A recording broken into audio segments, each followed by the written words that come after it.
Hey girl, welcome back. So I want to take you into a conversation that I had recently.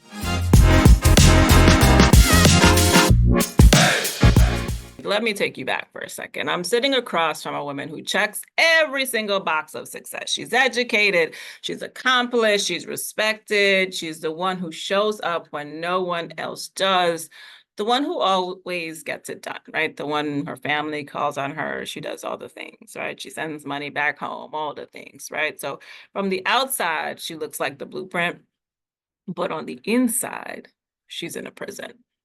And not because someone put her there, but because she's built it. A prison of self-denial, of always being the strong one, of feeling guilty for wanting more, guilty for being exhausted, from pushing so hard, guilty from feeling like her dreams and goals don't matter, guilty from believing her priority has to be the well-being of everyone else, guilty for wanting rest, for wanting joy, for wanting something for herself. A prison of rationing joy, like she has to earn it, like it's a privilege, of reaching the goal and still wondering if it's safe to rest, if it's safe to stop at this destination and take it in. And I've seen those eyes so many times. Women I deeply admire, each with their own story. But last week, one of them exhaled and said, "Oh my God, it's me. I'm keeping me here." And then she trailed off because it hit her what that really meant. I don't know if I can become who I need to be in order to leave. That's what that meant. It was like this big awakening that everything that had happened to her had created this space that she'd committed herself to. Like she'd assigned herself up to the asylum without realizing it. And I really commend her courage because many of you haven't even had the courage to whisper that truth yet, that maybe it's me and maybe I'm keeping myself here. You want to feel alive. You want to experience life again. You want to travel. You want to write the book. You want to start the business. You want to feel like yourself again. You say that you want freedom. You say that you want growth. But what you really want is to not feel afraid when you finally stop playing small. And I hear what you keep saying to yourself. I need more. I'm not ready. Maybe next season, next time. Let me get myself together first. No, ma'am.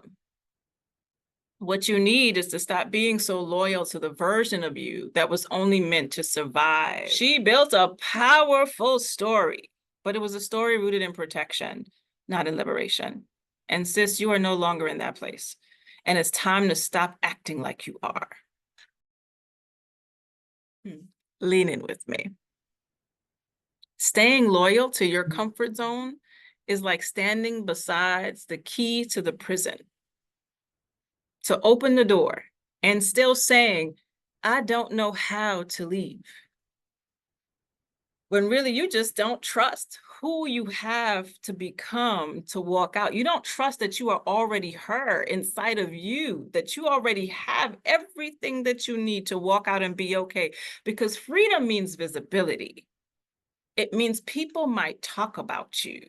It means you might outgrow some circles. It means you may stand by yourself. It means letting go of the coping identity that you've mastered, this thing that says that I have to be all of these things and carry this weight. And that's terrifying to let that go. I get it. But let me ask you, what are you actually afraid to lose? Because it's not you.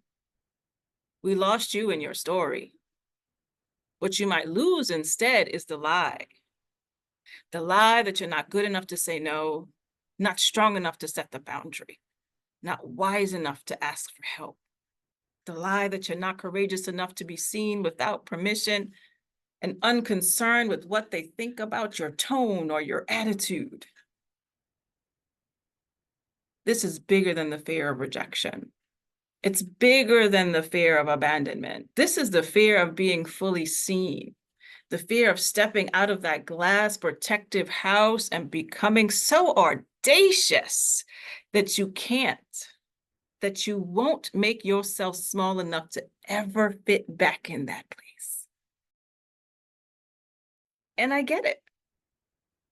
You were raised to be humble, to be grateful, to stay grounded and not too big, to not really have a voice, to be seen and not heard. But I need you to hear this. There's a difference between being grounded and being gagged.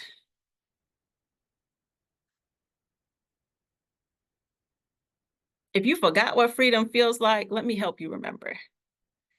Think about that little girl who jumped off the bed and tried to fly, the one who danced barefoot in the yard, the one who made up songs in the bathroom mirror, who had her pretend class or her pretend like cooking kitchen, the one who said, I'm going to be something one day. This is what I want to do. She's not gone. She's just been buried under responsibility, grief, performance, expectations, and perfection. But what happened to you can't steal what was breathed into you. That joy, that creativity, that wild hope, she's still there, still yours, still alive. And no, this isn't just like a pep talk. This isn't like your motivational Monday, honey. This is grace sliding through the window that you already cracked open when you said yes to the new job. Yes to leaving the relationship. Yes to the uncomfortable truths. Yes to slowing down and trying something softer. Yes to healing even when it was messy. Yes to listening to a little girl like me. Yes to hearing your voice. That wasn't just a moment, that was a move.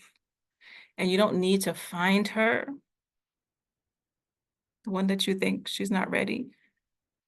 You just need to stop silencing her. Stop thinking every uncomfortable moment is reason to panic into a million pieces. Sis, just breathe. Let it go. Hold your ground, then keep going. The future version of you requires courage to just be okay with who she really is now.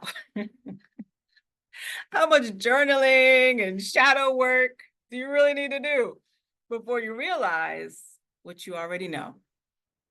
God said, I did not give you a spirit of fear, but of power, of love, and of a sound mind. And that to me sounds like courage. And courage, it's not loud. It doesn't show up with an audience. It doesn't ask for applause. Courage is commitment. Courage is whispering yes when the fear says wait. Courage is walking toward the woman that you've already been practicing to be. So let me say this, and I want to say it clearly, and I want to make sure that you hear me. Freedom isn't for anyone else but you. The woman you are becoming is already inside of you, and she's not waiting on more healing or more answers or more approval. She's waiting on you to open the door and let her all the way out. I'm Amanda Flood, and sis, I'll see you soon.